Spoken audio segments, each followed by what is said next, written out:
This puts our country on a path of greatness, make America great again. So now he says that. But a part of this that to me is what would cause an Elon to go nuclear?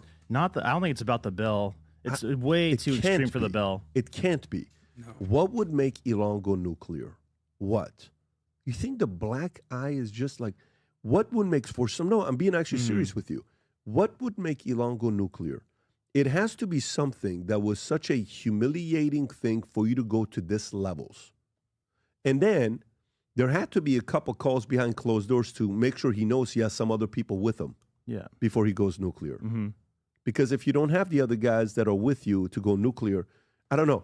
And by the way, you know what you learned here for a fact, that if you talk to him, just so you know, he can at any time turn against you.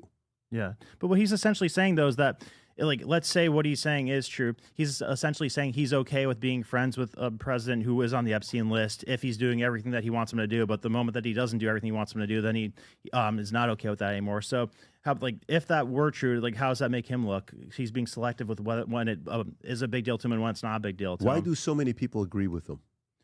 Well, I think I think there is some truth that Trump did maybe blackmail people. You could say allegedly to that. He bought a hotel that was used for blackmail in the past. He bought a yacht that was used for blackmail in the past. His mentor blackmailed a lot of people. But that doesn't mean he did the things that the people on the Epstein list did. That's an entirely different thing that just makes him associate with that world. So I think some people conflate those two things. And some people are upset with Trump with the lack of aggressiveness that he's had. Like, he came in like he was going to disrupt the whole establishment, get rid of the deep state, this and that. But he's being very civil.